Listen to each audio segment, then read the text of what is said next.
Wheelchair-bound boy adopts sick buffalo. Unknown to him, it holds a secret. Old Wallace Thompson gazed out the kitchen window as a light rain fell over the parched pastures of his small farm in Blessington, deep in Kentucky. The bills piled up on the worn wooden table, and worry weighed heavily on his aging shoulders. The drought had plagued the region for nearly 2 years, and his hopes dwindled with each passing day. That's when he heard the excited shout of his 8-year-old grandson, Mason. The boy skillfully maneuvered his wheelchair through the muddy yard, pointing toward something beyond the fence. There, collapsed and visibly weak, lay a massive buffalo with a strange spiral mark on its flank. The animal seemed to have used its last strength to reach the property, as if searching for help. "Grandpa, come quick! There's a huge buffalo! Out here, it's hurt!" Mason shouted, his brown eyes shining with excitement, his small hands gripping the wheels of the chair that had become part of him since the accident. Old Wallace set the bills down on the table, his heart tightening, as it always did when he heard that spark in his grandson's voice. Before, that enthusiasm had been common. Mason used to run through the fields, climb trees, fish in the creek. Now every moment of joy felt like a small miracle the old man had learned to cherish. "Coming, son," he called, hurrying onto the porch, adjusting the suspenders on his faded pants, his knees protesting the sudden movement. "Boy, stay away from that thing. It could be dangerous," he warned, carefully descending the porch steps. His body bore the marks of decades of hard labor, each step reminding him of the arthritis creeping in silently, just as the drought crept over his land. Old Wallace's calloused hands trembled slightly as they gripped the railing. At 68, he carried not just the weight of years, but the responsibility of raising his grandson alone. Every time he looked at Mason's wheelchair, a pang of guilt struck him. He should have insisted harder that day, should have stopped the boy from climbing that old tree, maybe if he'd been more attentive. But the past was barren ground, where nothing grew, much like his farm these days. Mason ignored the warning, pushing his chair forward with determination. There was something about the animal that fascinated him, an inexplicable connection he felt the moment their eyes met.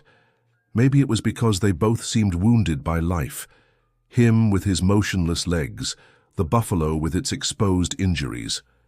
The wheelchair creaked over the uneven ground, but the boy had mastered every movement needed to navigate the rough terrain.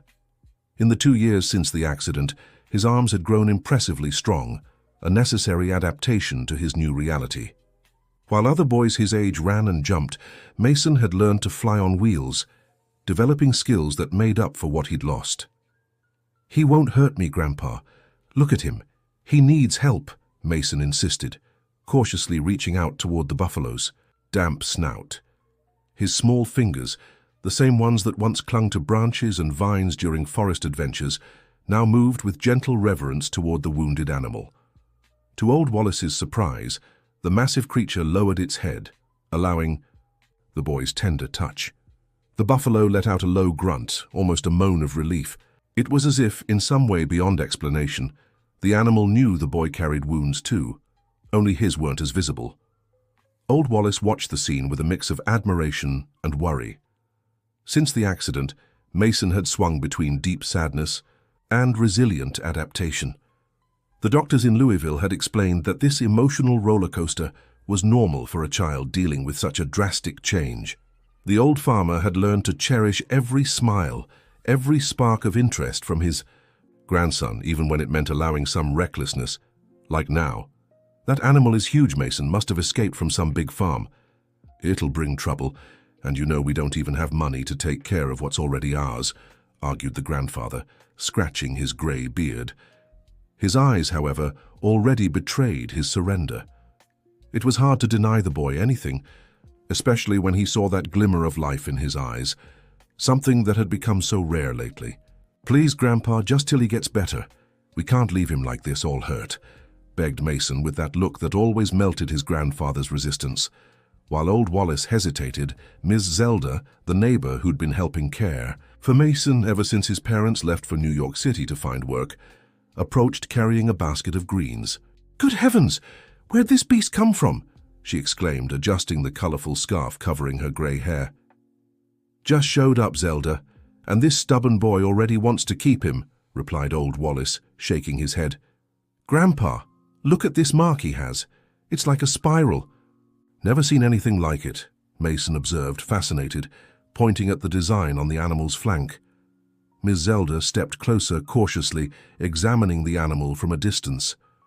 "Old Wallace, this ain't just any buffalo. That mark, my late father used to talk about marked buffalo with special gifts." "Nonsense, Zelda. Just old stories," Wallace retorted, but his voice carried a faint tremor of recognition. Mason stroked the animal's massive neck, feeling its labored breathing. "He's sick, Grandpa. He needs a vet," the boy insisted, tears in his eyes. "Please let him stay. I promise I'll take care of him." Something in his grandson's determination made old Wallace relent, against his better judgment.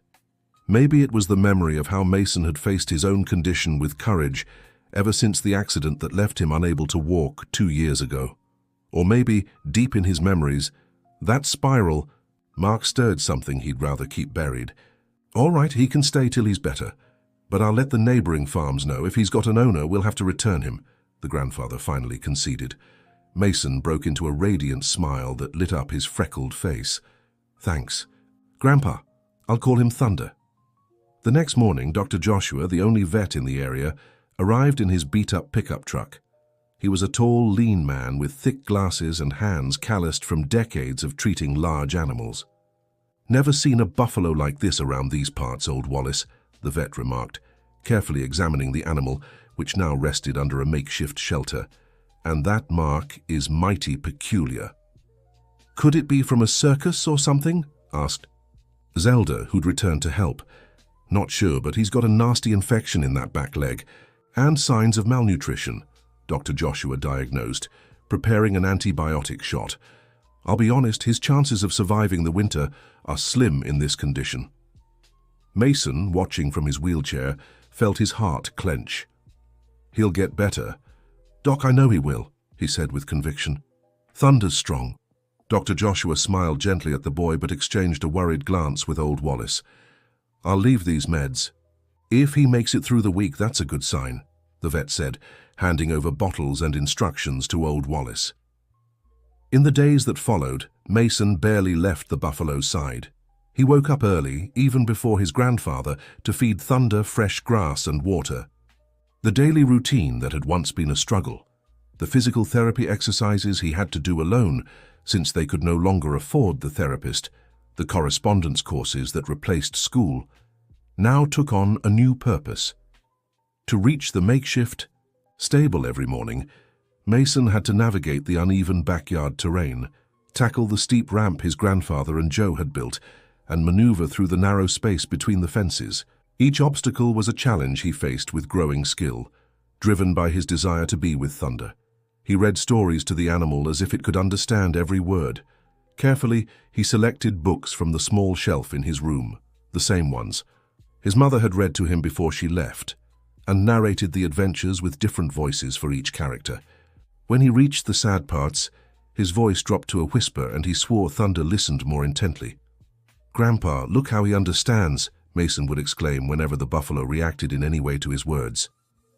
Old Wallace watched the scene with a mix of tenderness and worry. Since the accident, his grandson had withdrawn into a shell of silence that had only recently begun to crack. The old man feared this new attachment might end in yet another heartbreak for the boy who had already lost so much. But how could he deny the spark of life returning to the child's eyes? Without Mason knowing, old Wallace called the neighbors every night, asking about missing buffalo. He also consulted the vet about how much it would cost to keep an animal that size, doing mental calculations while counting the little money left from his pension. The old man knew he couldn't support the animal for long, but he couldn't bring himself to take this joy away from his grandson. Not yet. After a week, the buffalo could already stand for longer periods. Its breathing had improved, and it followed Mason with its eyes wherever the boy went. The animal's recovery seemed almost miraculous. The wounds Dr. Joshua had thought might be fatal were healing, and its once dull coat was regaining some of its shine. But the most remarkable transformation was Mason's. The boy who had barely spoken during meals now couldn't stop telling stories about Thunder, how the buffalo had eaten more that day, how it reacted when he played music on the old radio, how it seemed to especially love when Mason sang lullabies he remembered from his mother. Joe, the farmhand who helped old Wallace with the farm's upkeep, watched with curiosity.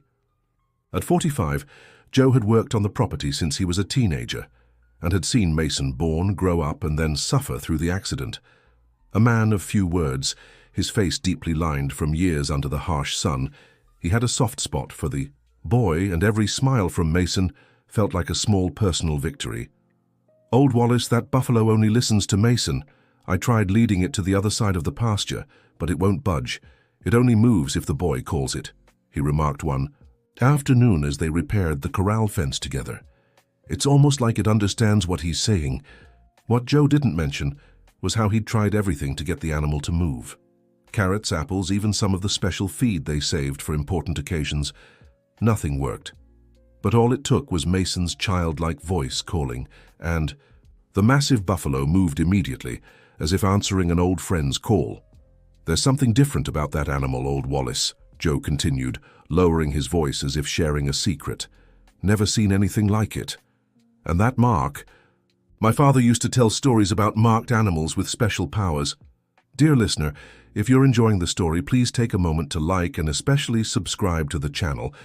It really helps us who are just starting out." Now, continuing. Old Wallace watched the scene from the porch. Mason, in his wheelchair, was chatting animatedly with the massive buffalo, which listened with an almost human-like attention. The chair sat in the sunlight, and the gleam of the metal reflected off the spiral mark on the animal's flank, creating a hypnotic effect of dancing light. There was something about that relationship that intrigued him and, at the same time, stirred old memories he fought to keep buried. The old farmer flipped through the pages of time in his mind, memories of his own grandfather, Anthony Thompson, a man many in the region considered eccentric, with his theories about underground water and special animals. Stories Wallace had heard as a child, and that his father later forbade him to mention, calling them superstitions that brought the family to ruin. Only fragments remained alive in his memory, like pieces of a puzzle he'd never had the courage to assemble. And now suddenly that spiral mark. No, it had to be a coincidence, it had to be. The world didn't work with that kind of magic. He was a practical man who'd learned the hard way that dreams and fantasies didn't pay bills or bring rain in times of drought. Still, his tired eyes couldn't help but see the similarities between the old photographs stored in the attic and the animal now grazing in his yard. Or was it just his imagination, fueled by loneliness and the quiet despair of watching his land dry up a little more each day? The buffalo suddenly lifted its head, looking straight at Wallace as if it could read his thoughts. A shiver ran down the old man's spine. "Nonsense," he muttered to himself, stepping away from the window. He had bills to pay, real problems to solve. He couldn't afford to believe in fairy tales, no matter how tempting it was. By the second week, something curious began to happen. Thunder, now more recovered, kept heading to the same part of the farm, a rocky patch of land that had been abandoned for years. Mason noticed this behavior and called his grandfather over to see. "Grandpa, Thunder always wants to go that way. Every day he stares over there," the boy said, stroking the animal's muzzle. "That area's no good, Mason. It's just rocks and dry dirt," Old Wallace replied, but a growing unease settled over him. That afternoon, while everyone was busy with chores, Mason decided to investigate. With some effort, he maneuvered his wheelchair over the uneven ground, following the buffalo as it walked slowly ahead, almost as if guiding him. They reached a rocky formation Mason had never explored before. Thunder began digging at the ground, with its front hoof, in precise, determined movements. Mason watched, puzzled, until he noticed a small puddle forming in the hole the animal was making. "Water!" the boy whispered in disbelief. Excited, Mason called for help. Joe was the first to arrive, panting. "Good Lord, boy, what are you doing out here alone? Your grandpa's going to worry himself sick." "Joe, look, Thunder found water," Mason exclaimed, pointing to the small pool now glistening in the afternoon sun. Joe knelt, touching the water with his fingertips. "This is a spring, Mason. A spring nobody knew was here," he said, eyes wide with surprise. When old Wallace arrived, leaning on his cane, his face paled at the sight of water bubbling up from the ground. "It can't be," he murmured, stepping closer. "Grandpa Thunder found water. He knew where it was," Mason explained, beaming. Old Wallace looked at the buffalo, at the spiral mark on its flank, and then at the small spring forming before them. His wrinkled hands trembled slightly. "This spring," he began, his voice choked with emotion. "My father used to talk about it. He said there was water in this part of the farm, but no one ever believed him." That night, while Mason was already asleep, old Wallace rummaged through an old wooden chest he kept in the attic. From it, he pulled out a yellowed envelope. Inside was an old black-and-white photograph. A young man standing beside a buffalo with a marking identical to Thunder's. "Father, could you have been right all along?" he whispered to the photograph, feeling the weight of decades of disbelief. The next morning, Dr. Joshua returned to check on Thunder's condition and was amazed by the animal's recovery. "It's almost a miracle," he remarked, adjusting his glasses. "But he'll still need special care during the winter." "Doctor, have you ever heard of buffaloes finding water?" Mason asked as he watched the vet examine his friend. Dr. Joshua smiled. "I've heard stories. In some cultures, it's believed certain animals have that sensitivity." "Why?" Mason excitedly told him about the discovery of the spring. The vet listened carefully, glancing sideways at old Wallace, who remained unusually quiet. "Interesting," Dr. Joshua said thoughtfully. "You know, there's an old technique called dowsing, where people use rods or pendulums to find underground water. Maybe some animals have that sensitivity naturally." Before they could continue the conversation, an unfamiliar car pulled up in front of the house. A man in a suit, completely out of place in the rural setting, stepped out. "Good morning," he greeted, walking toward the group. "My name is Richard Miller. I represent AgriNext. We're interested in buying properties in the area." Old Wallace stiffened. "This farm isn't for sale," he replied curtly. Richard smiled, adjusting his tie. "We haven't even discussed numbers yet, Mr. Wallace Thompson. And the price doesn't matter. This land has been in my family for 3 generations. The man nodded but didn't seem ready to give up. "I understand your sentimental attachment, Mr. Thompson, but times are tough and our company can offer a fresh start. Maybe we can talk another time," he said, handing over a business card. Then he noticed the buffalo and the marking on its flank. His expression shifted subtly. "Interesting animal you've got there," he remarked, trying to sound casual. "Not every day you see a buffalo with that kind of marking." Mason caught the man's sudden interest and instinctively moved, his chair closer to Thunder, as if to protect him. "He's special," the boy said defensively, "and he's not for sale either." Richard raised his eyebrows, surprised by the boy's firmness. Of course. Well, I'll be around. Think about my offer," he said, giving one last glance at the buffalo before leaving. When the car drove off, old Wallace looked troubled. "I didn't like that fellow one bit, and he was way too interested in Thunder," he muttered, stuffing the card into his pocket without even looking at it. In the days that followed, Mason and Joe, with occasional help from old Wallace, began clearing the area around the spring. To their surprise, the more they dug, the more water gushed out, clean and fresh. "This could save our crops, Mr. Thompson," Joe said as they worked, "if we can channel this water properly." Old Wallace agreed, but unease lingered in his gaze. At night, when everyone was asleep, he returned to the old chest, examining documents and old photographs as if searching for answers to questions he couldn't even put into words. A week after the spring's discovery, the news had already spread through the local community. Neighbors came to visit, curious to see the water-finding buffalo, as they had started calling Thunder. Among them was Ms. Clements, the oldest resident in the district, a woman nearly 90 years old who rarely left her house. "So it's true," she said, observing the buffalo with her cataract-clouded eyes. "The spiral-marked buffalo have returned." Mason, who had been playing nearby with other neighborhood kids, approached with interest. "You know about that mark?" "Ms. Clements?" The elderly woman smiled, revealing her few remaining teeth. "My father worked for a man named Anthony Thompson many years ago. He had special buffalo that could find water during the Great Drought," she said, giving old Wallace a meaningful look. That man was your grandfather, Wallace. A heavy silence fell over the group. Old Wallace seemed uncomfortable. Those are just old stories, Miss Clements, he said, trying to brush it off. Stories that saved many families from starvation. The old woman countered with surprising firmness for her frail age.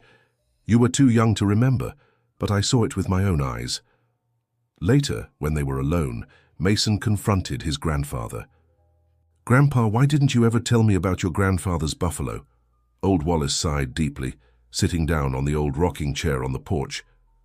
Because it's something I barely remember myself, Mason. My grandfather died when I was 5. After that, my father never spoke of him again, never wanted anything to do with those buffalo. There were disagreements. But Thunder has the same mark. He must be descended from those buffalo, Mason insisted, excited by the discovery. Maybe, Old Wallace conceded, but that was a long time ago. What matters now is we have a new water source and it might save our farm. The next morning, Richard Miller returned, this time accompanied by a woman who introduced herself as Dr. Laura, a water resource specialist. We heard about the spring you found, Richard said bluntly. We'd like to make an offer. I already told you the farm isn't for sale, Old Wallace repeated, annoyed by their persistence. We're not just interested in the land, Mr. Thompson, Richard explained. We're particularly interested in the buffalo. Mason, listening from the window, felt his heart race. Thunder isn't for sale, he shouted, wheeling himself outside as fast as he could. Richard looked at the boy with a smile that didn't reach his eyes. I understand your attachment to the animal, son, but we're talking about a significant amount of money. Besides, a buffalo like this is too special to stay on a small farm like this. What exactly do you know about this buffalo?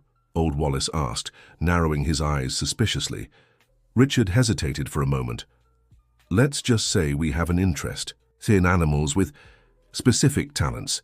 We're willing to pay $50,000 for the buffalo. The sum was tempting, especially for someone as deep in debt as Old Wallace. Mason saw his grandfather's hesitation and felt a wave of panic. Grandpa, you promised. You said Thunder could stay, the boy pleaded, tears in his eyes. Old Wallace looked at his grandson, then at the buffalo grazing peacefully a few yards away, and finally at the visitors. I need time to think, he said, finally. Come back tomorrow. When the visitors left, Mason was inconsolable. Are you going to sell Thunder? After everything he's done for us? He asked, his voice choked with tears. Mason, $50,000 would solve a lot of our problems, Old Wallace tried to explain. We could fix the tractor, repair the house. I don't want a new house! I want Thunder! The boy shouted, before wheeling himself away toward the stable where the buffalo was kept. Old Wallace let him go, knowing his grandson needed time. Meanwhile, he returned to the attic, this time determined to find concrete answers about his family's past and the connection to the mysterious marked buffalo. Among old documents, he found the diary of his grandfather, Anthony Thompson. The yellowed pages revealed the story of a man who had discovered buffalo with an exceptional ability to detect underground water during one of his trips to the country's northeast. Anthony marked these special animals with the spiral, a symbol he had seen in an old book about dowsing. Dear listener, if you're enjoying the story, don't forget to like and especially subscribe to the channel. It helps us a lot as we're just starting out. Now, back to the story.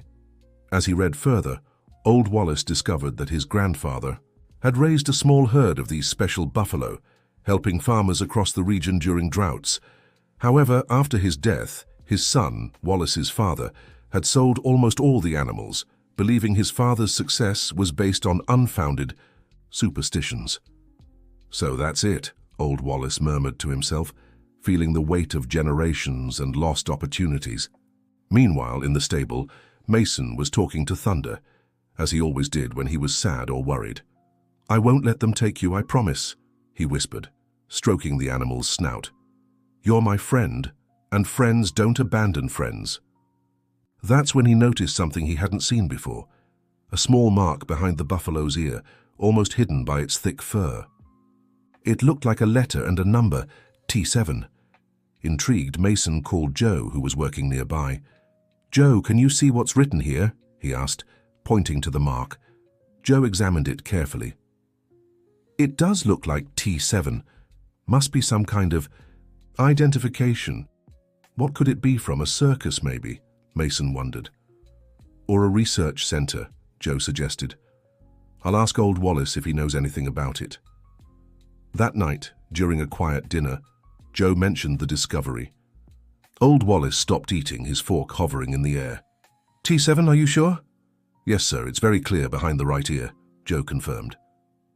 Old Wallace stood abruptly and went to a shelf in the living room. From there, he pulled out an old photo album. He flipped through it quickly until he found what he was looking for, a black and white photo of a group of buffalo, each with a similar marking. These were my grandfather's buffalo, he explained, showing the photo. T for Thompson, and the number identified each animal. This one was T1, the first of the line. Mason stared at the photo in fascination. So Thunder belonged to your family? He asked, wide-eyed. It seems so, old Wallace replied, his voice trembling with emotion. He must be a descendant of the E. Buffalo my father sold so many years ago. The question is, how did he end up here?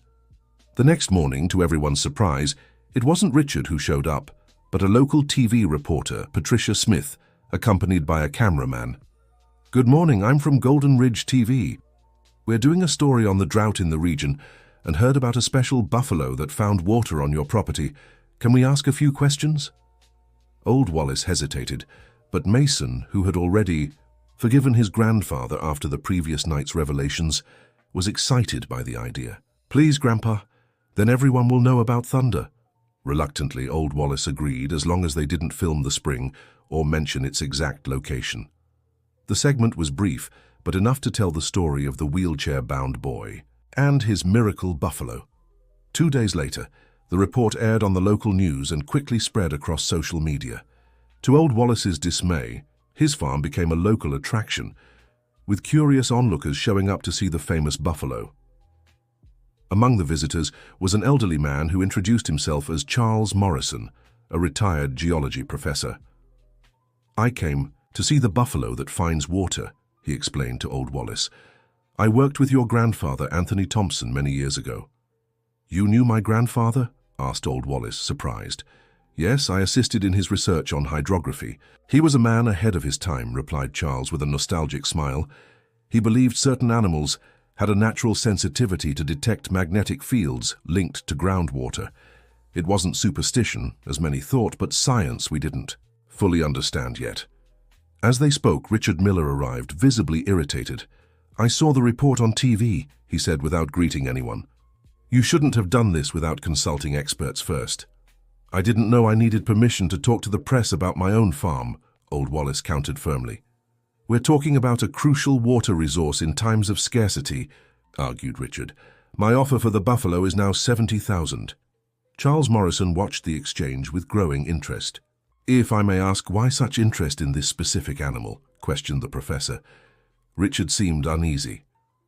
Research matters. Our company invests in innovative agricultural solutions. Based on Anthony Thompson's work, I imagine, remarked Charles, a shrewd glint in his eye. The two men locked eyes, and a palpable tension filled the air. Mason, who had been observing closely, sensed something was left unsaid. That afternoon, after the visitors left, Charles asked to examine the buffalo and the newly discovered spring in more detail. With old Wallace's permission, he spent hours observing the animal's behavior and collecting water samples. This water has a unique mineral composition, he explained, after some preliminary tests with a kit he carried. Rich in minerals we rarely find at this depth. Your grandfather called it living water. What does that mean? Asked Mason, fascinated. It means this isn't just an ordinary spring, but possibly part of a deep aquifer. If it's what? I think there's far more water here than meets the eye, Charles replied enthusiastically. And your buffalo knew it. That night, while Mason slept, old Wallace and Charles talked on the porch, sharing memories and stories about Anthony Thompson. Why is this Richard fellow so interested in Thunder? Old Wallace asked after a moment of silence. Charles sighed, deeply. AgriNext isn't just an agricultural company. They've been buying up large tracts of land in the region, especially those with potential water resources. I believe they're planning to monopolize water access in the coming years when scarcity worsens. And what does thunder have to do with it? Think, Wallace. An animal that can detect underground water would be a valuable tool for anyone looking to control that resource, Charles explained. The buffalo your grandfather raised have exceptional sensitivity.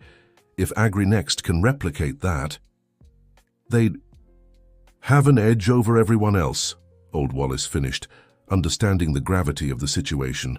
The next day after Charles left, promising to return with more sophisticated equipment to assess the aquifer's potential, Mason decided to explore the area around the spring further with Thunder. The buffalo seemed restless, as if wanting to show them something beyond what they'd already found. With Joe's help, Mason managed to take his wheelchair to a more remote part of the property, following Thunder as he moved with determination. They reached a rocky formation that formed a small cave, nearly hidden by vegetation. "What do you think is in there?" asked Mason, trying to peer into the dark interior. Joe hesitated. "Better not go in, it could be dangerous." But Thunder had already moved ahead, partly entering the opening. Mason insisted so much that Joe finally gave in, helping him out of the chair and carrying him into the cave while using his phone as a flashlight. What they saw inside left them speechless. The cave wasn't just a natural formation. There were clear signs of human intervention, tool marks on the walls, old wooden stakes, and, most surprising of all, a system of channels carved into the stone stretching in multiple directions. "My God, this looks like an ancient irrigation system," Joe murmured, shining light on the structure in awe. Mason ran his fingertips along the channels. "Do you think Grandpa knows about this?" "I don't know, but we have to tell him," Joe replied, helping Mason back into the chair.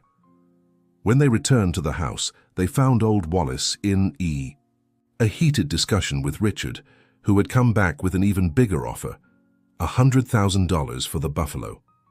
"Grandpa, Grandpa," Mason called, interrupting the conversation. "We found something amazing. A cave with water channels." Old Wallace and Richard turned to the boy with completely different expressions, genuine surprise on the grandfather's face, poorly concealed alarm on the businessman's. "What channels, Mason?" asked Old Wallace. "It looks like an ancient irrigation system, Old Wallace," Joe explained. "I've never seen anything like it. It's all carved into the stone, running from the direction of the spring." Richard cleared his throat, trying to hide his sudden interest. "Probably just natural formations that look man-made," he dismissed. "Nothing special." "No, they're not," Mason protested. "They're real channels." Thunder showed. "Us?" Old Wallace stared intently at Richard. "I think our conversation is over for today," he said firmly. "I need to see what my grandson found." Richard left, visibly annoyed, while Old Wallace, Mason, and Joe returned to the cave. When the old man saw the ancient system, he fell to his knees, touching the channels with reverence. "My God, it's my grandfather's system," he murmured, his voice choked. "He wrote about it in his journal, but my father always said it was made up, that it never existed." "What system, Grandpa?" Mason asked, confused. "Your great-great-grandfather created an irrigation system that drew water from a deep aquifer and distributed it across the whole farm. It was so efficient that even in the driest seasons, his crops stayed green," Old Wallace explained, amazed. "But after he died, no one could find it. My father searched for years, then gave up and sold the buffalo, believing it was all just stories." "And Thunder led us here," Mason concluded, stroking the muzzle of the animal, watching them from the cave entrance. He knew all along. Joe shone more light into the cave, revealing inscriptions on the walls. "Look at this, Old Wallace. It looks like a map."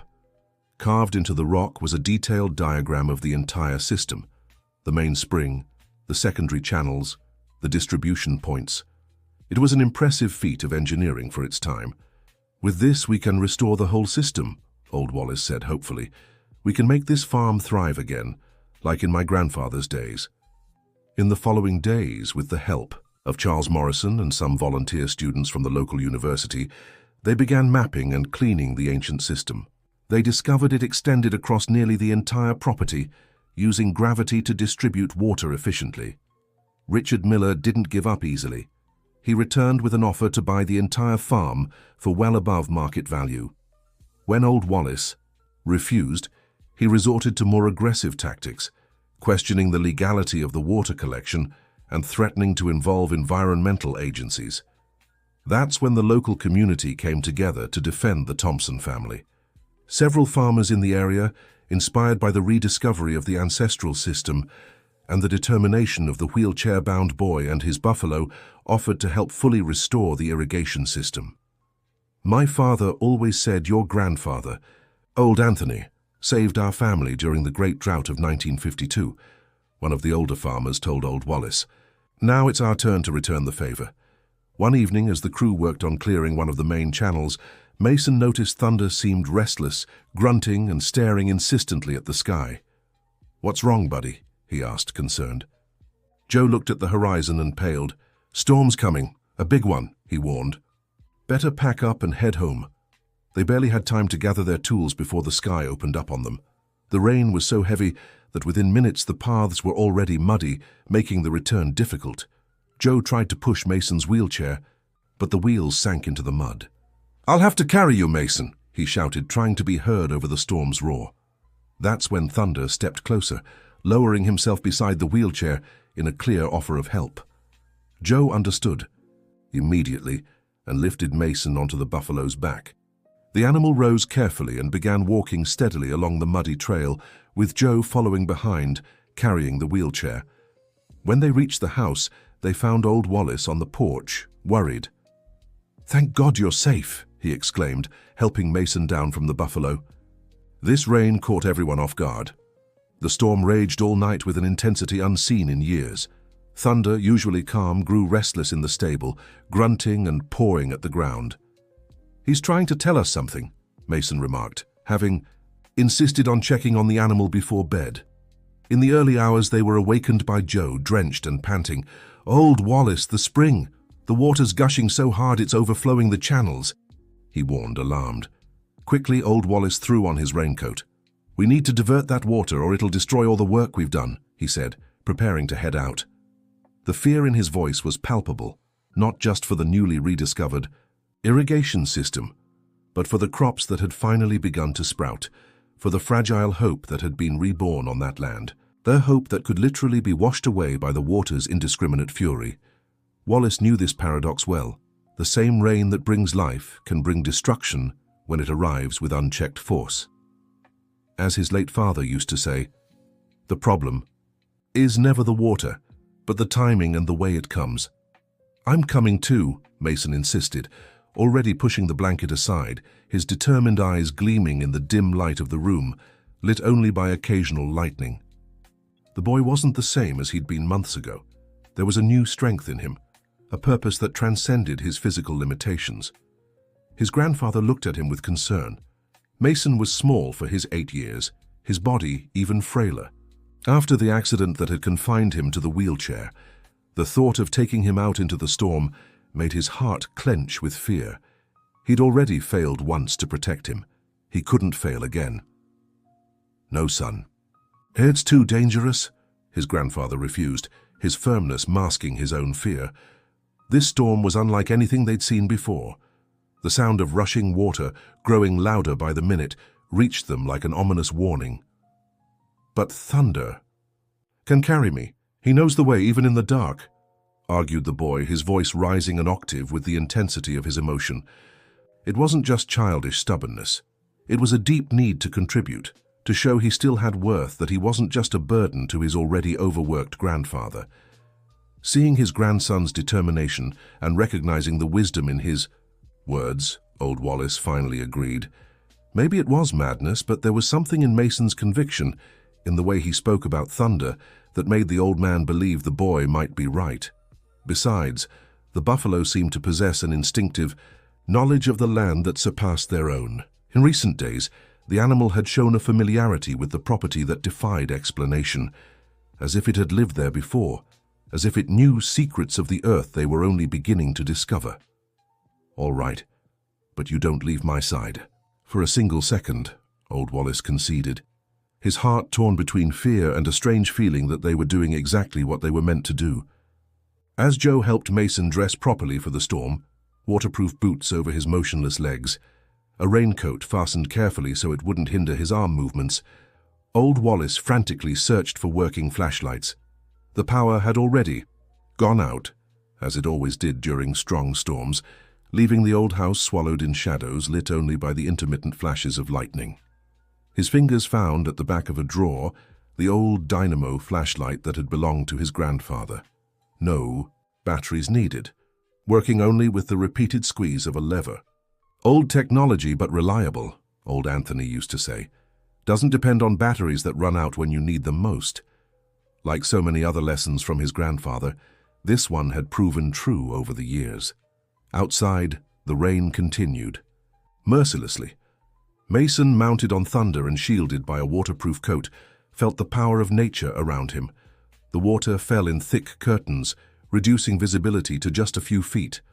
The occasional lightning flashes transformed the familiar landscape into an alien scene of elongated shadows and distorted outlines. The boy clung to Thunder's thick fur, feeling the animal's comforting warmth beneath his hands. It was strange, he thought, how he didn't feel afraid. Under any other circumstances, the darkness, the deafening roar of the storm, the treacherous terrain would have been terrifying. But mounted on Thunder with his grandfather and Joe nearby, Mason felt an odd calm. It was as if he were exactly where he was meant to be. The buffalo moved confidently across the slippery ground, as if it could see in the dark. Its large, strong hooves found footing where humans would have slipped, its instincts guiding them through treacherous puddles and small mudslides. Mason felt every movement of the animal, the silent communication between them transcending the need for words. Through the curtain of rain, Mason noticed the changes in the land. Areas that days before had been just dry earth were now small streams, the water carving natural paths through the property. It was fascinating and frightening at the same time, nature reclaiming spaces humans had forgotten belonged to it.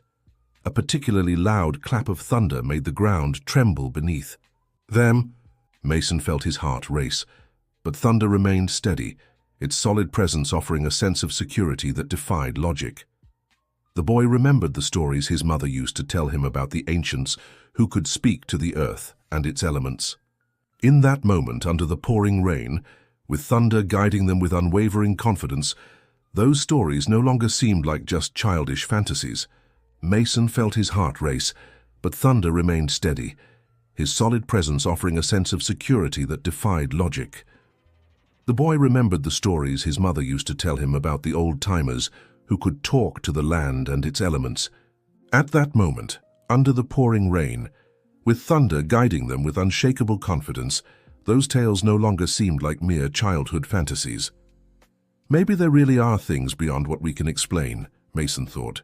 His teacher in the city always said everything had a scientific explanation, but there were moments, like this one in the storm with a buffalo that seemed to understand his thoughts, when Mason wondered if science had discovered all the answers yet. When they reached the spring, the situation was even worse than they'd imagined. The water gushed forcefully, forming a small lake that threatened to spill over into areas where it could cause erosion and destroy the newly planted crops. What had once been a modest water source now looked like a furious geyser, the ground around it giving way under the relentless pressure of the underground flow, finally set free. "We need to open escape channels," old Wallace shouted, grabbing a shovel and starting to dig. Joe and the other workers who'd been called in worked frantically, trying to redirect the water's flow. But they were losing the battle against nature's force. That's when Mason noticed Thunder walking away toward the cave, where they'd first discovered the original system. The boy caught his grandfather's attention, who followed the buffalo with his flashlight. Inside the cave, Thunder kept scraping, insistently at a section of the wall they hadn't explored before. Joe approached with a pickaxe and carefully began removing the layer of accumulated sediment. To everyone's surprise, they uncovered a carved wooden lever, nearly petrified by time. With a combined effort, they managed to move it. A deep rumble echoed through the cave, and suddenly the water's flow began shifting, redirected into deeper, previously hidden channels. "It's a flood control system," exclaimed Charles Morrison, who'd arrived to help. "Your grandfather thought of everything, Wallace." Slowly, the situation stabilized. Instead of overflowing chaotically, the water now flowed in a controlled manner through the ancient channels, activating parts of the system that had remained undiscovered. When the sun finally rose, it revealed an astonishing sight. The entire farm was irrigated, with small channels carrying water to areas that had been dry for years. The ancestral system, designed with a brilliance that defied its time, had been fully reactivated by the storm. Dear listener, if you're enjoying the story, don't forget to like and especially subscribe to the channel. It helps us a lot, as we're just getting started. Now continuing, in the weeks that followed, news of Miracle Farm, as it began to be called, spread beyond the region. Journalists from major outlets came to learn about the story of the wheelchair-bound boy, his special buffalo, and the ancient irrigation system that had been rediscovered. Richard Miller and AgriNext tried to legally challenge the Thompsons' water rights, citing environmental concerns. But the community rallied, and experts like Charles Morrison proved that the system wasn't just legal but environmentally sustainable, drawing only the aquifer's excess without disrupting its balance. One sunny afternoon, as Mason and Thunder rested under the shade of a mango tree, an unfamiliar car pulled up in front of the house. An elderly man stepped out, leaning on a cane, accompanied by a middle-aged woman. "Can I help you?" Old Wallace asked, walking toward them. The old man looked around, his eyes brimming with emotion. "After all these years, I still recognize this place," he said with a trembling voice. "I'm Paul Thompson, son of August Thompson, who was your father's cousin." Old Wallace was speechless for a moment. "Cousin Paul? I thought all the relatives from that side of the family had moved to Montana." "And we did, but I always kept up with what was happening here," Paul explained. "When I saw the news story about the boy and the buffalo, I knew I had to come back. That's one of the Spiral-branded buffalo, isn't it?" Mason approached with Thunder, curious about the visitor. "You know buffalo like thunder?" he asked excitedly. Paul smiled, extending a shaky hand to stroke the animal's muzzle. "Know them? I helped raise this bloodline, young man. I worked with your great-great-grandfather for many years before I moved away," he replied, pointing to the Spiral brand. "This isn't just any brand. It's an ancient symbol representing the flow of water, the connection between sky and earth." The woman with him introduced herself. "I'm Marilyn, Paul's daughter. My father kept records and documents about the Thompson family's special buffalo. When we heard one had reappeared, we decided to bring them back to the family." From a folder, she pulled out yellowed papers. Birth records for each animal, detailed maps of the irrigation system, and, to everyone's surprise, the original deed to the farm, which included rights to the aquifer that weren't in the newer versions. "That explains AgriNext's interest," Old Wallace remarked, examining the documents. "They must have found out about these old rights." "And about the buffalo," Paul added. "These animals' ability to detect water isn't superstition. It's a real sensitivity to magnetic fields and specific minerals, something we trained into them over generations." Mason, fascinated by the revelations, looked at Thunder with even more admiration. "But how did Thunder end up here after so many years?" Paul smiled mysteriously. "The Spiral-branded buffalo always find their way home, Mason. It's in their blood. When your grandfather Anthony marked the first buffalo with the Spiral, he created a bond between these animals and this land." As more details from the past came to light, a new understanding began to form. Anthony Thompson's pioneering work hadn't just been about irrigation. It was about a sustainable relationship with the land and its resources. His vision, considered eccentric in his time, now seemed deeply relevant in an age of climate change and water scarcity. In the weeks that followed, with Paul's guidance and Charles Morrison's technical expertise, the system was fully restored and enhanced with modern technologies that respected the original design. Thompson Farm became a model of sustainable agriculture, attracting visitors and students eager to learn about the balance between tradition and innovation.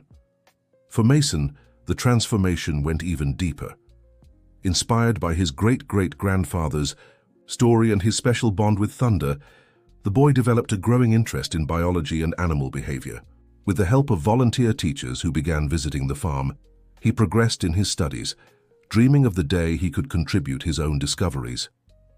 During a routine checkup with Dr. Joshua, the vet surprised everyone with unexpected news. "Thunder isn't a male, as we thought. She's a female," he revealed after a closer examination, "and she's pregnant." The news was met with joy by the whole family.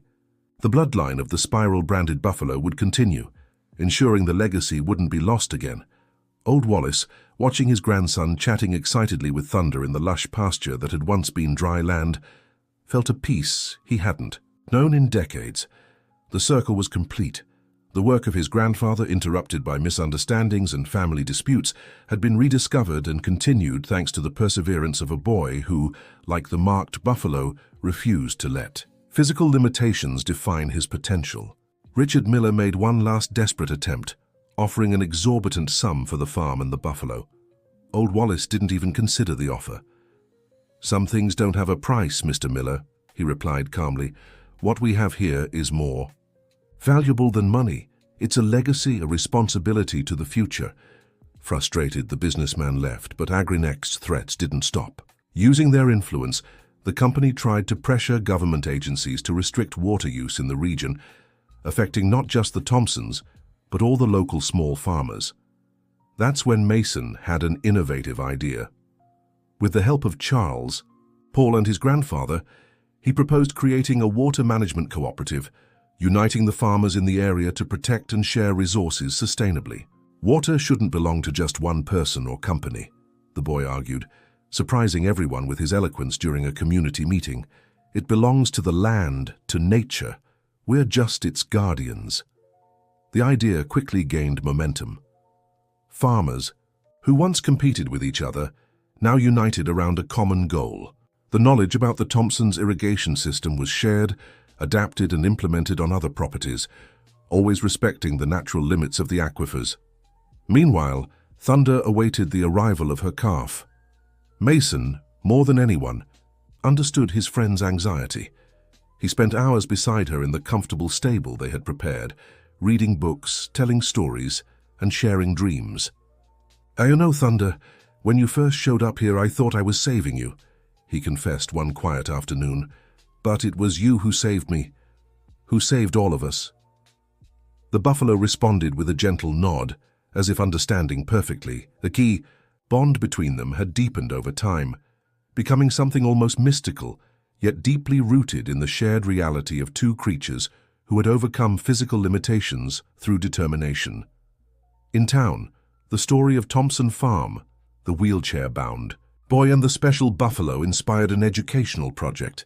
A local school requested permission to bring students regularly to the farm to learn about sustainable farming, water conservation, and the importance of traditional knowledge.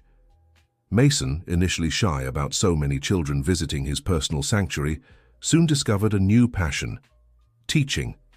With surprising patience for his age, he explained to visitors about the irrigation system, the history of his great-grandfather, and of course about Thunder and the spiral-marked buffalo.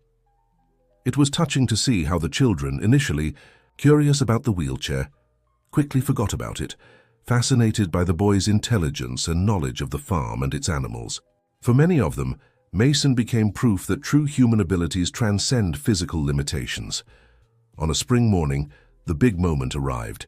Dr. Joshua was called urgently, and after a few tense hours, Thunder gave birth to a healthy buffalo calf, already bearing a natural mark on its flank, similar to its mother's spiral. "It's a gift from nature," Paul said, moved. "Sometimes calves are born with natural markings in their fur that resemble the spiral. That's how my grandfather identified the special buffalo, even before branding them." The birth of the calf was celebrated by the entire community as a symbol of renewal and hope. Mason was the one who chose her name, Dawn, representing the new beginning for the farm and the entire region. Over time, the water management cooperative became a model studied by universities and replicated in other areas affected by scarcity. AgriNext, realizing it couldn't defeat the growing movement, eventually proposed a partnership, offering technology in exchange for knowledge. After much deliberation, the cooperative agreed, but with clear conditions. Any technology implemented had to respect the principles of sustainability and fairness established by the community. To many's surprise, this unlikely collaboration proved beneficial for everyone involved. As Dawn grew strong and healthy, learning her lineage's special skills from her mother, Mason also continued his own journey of development.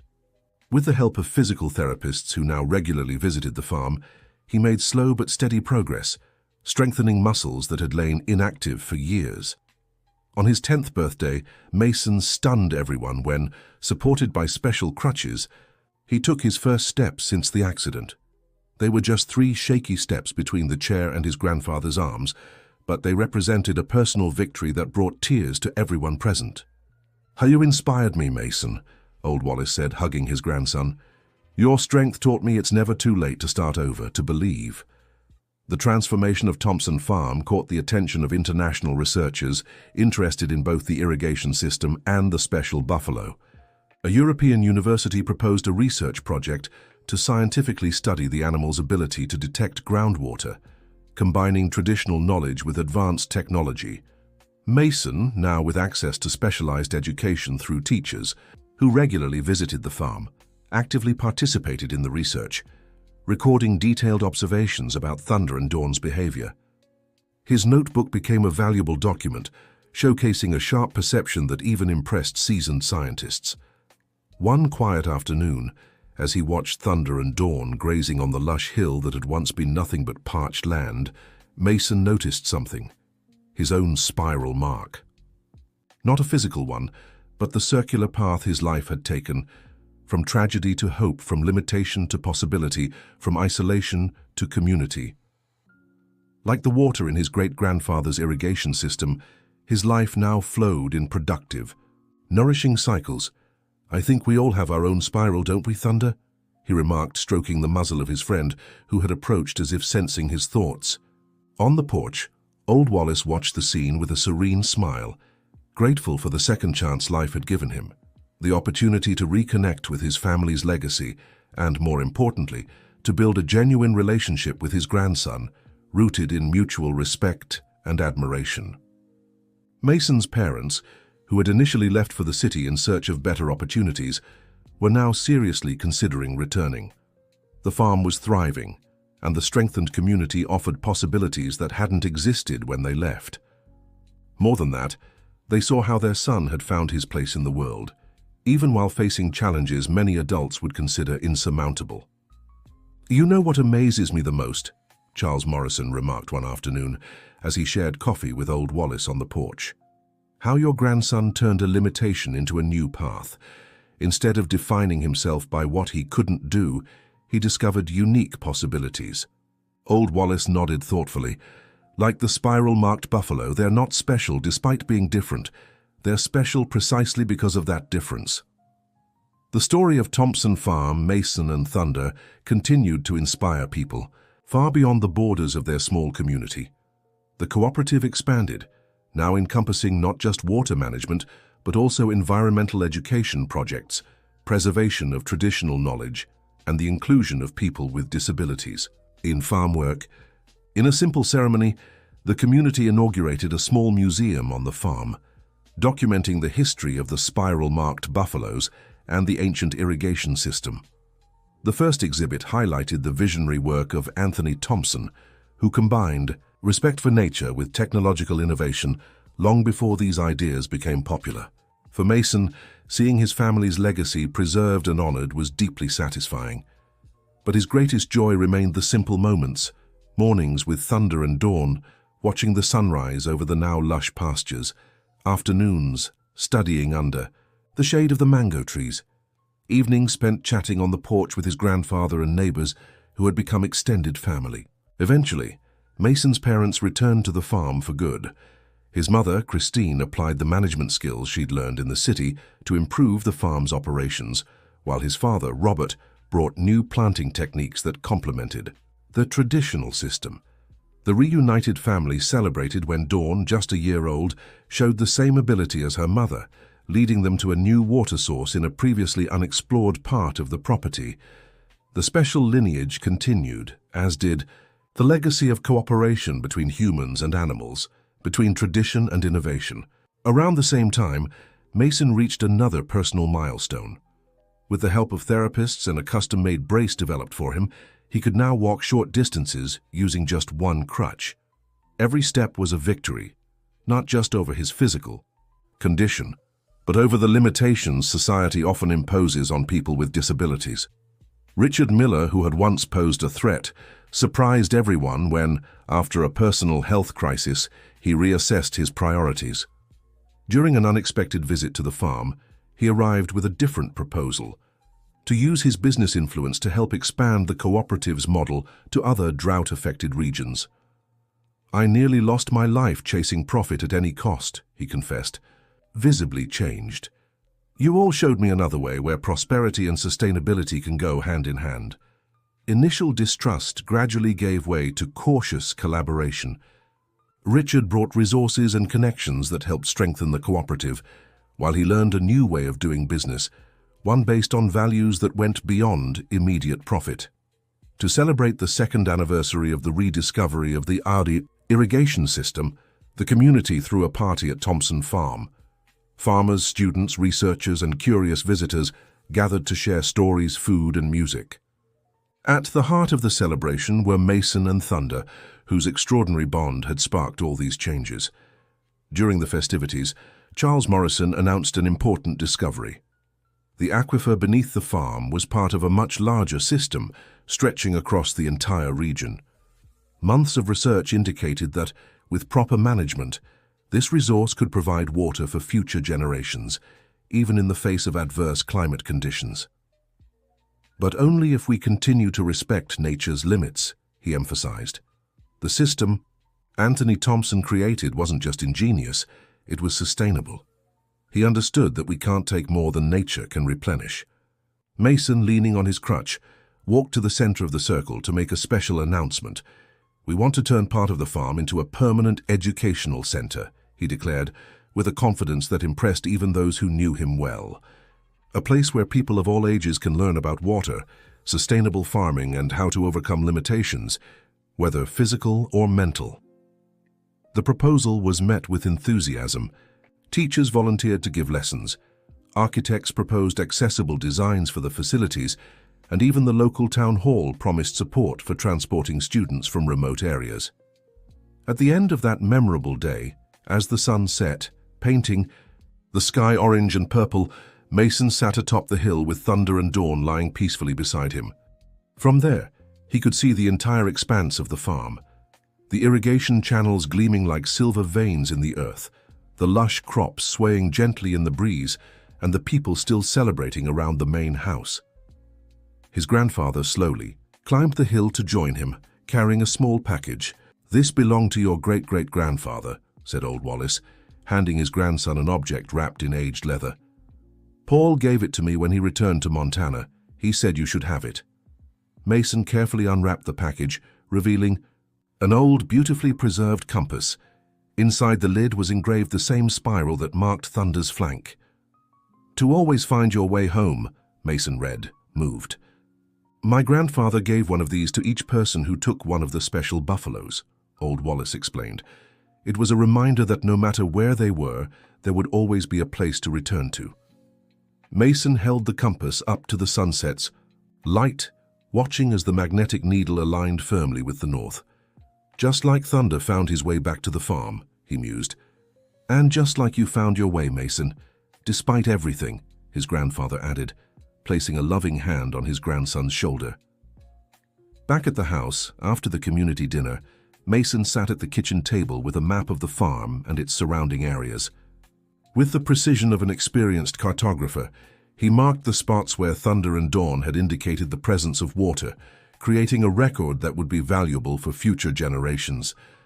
As he worked, he heard a noise at the door. It was Richard Miller, who had stayed for the celebration. "Mind if I join you?" he asked hesitantly. Mason nodded, still a bit wary. Richard studied the map for a moment. "You're doing important work," he said sincerely, "something no technology could replace." "It's a team effort," Mason replied modestly, "between me, Thunder, my grandfather, Charles, and everyone else." Richard smiled, recognizing the wisdom. in the young man's words. "You've taught me something valuable, Mason, that true innovation isn't about replacing traditional knowledge, but complementing it, that limitations are often just different paths to the same destination." That night, Mason fell asleep thinking of spirals. The mark on thunder, the engraving on the compass, the water channels winding through the farm. Symbols of continuity, of cycles renewing, of paths always leading back to what's essential. The next morning, waking to birdsong, Mason found Dawn standing near his window as if waiting for him. With a smile, the boy grabbed his crutches and headed out for another day at Thompson Farm. A place that, thanks to the courage of a boy and the wisdom of a buffalo, had rediscovered its own spiral of life, connecting past, present, and future, in a harmonious cycle of renewal and hope. The end of the story. And you, what did you think of this journey of overcoming? Were you touched by the friendship between Mason and Thunder? Leave a comment sharing your favorite part, and don't forget to subscribe to the channel for more heartwarming stories. Your company is what keeps us going.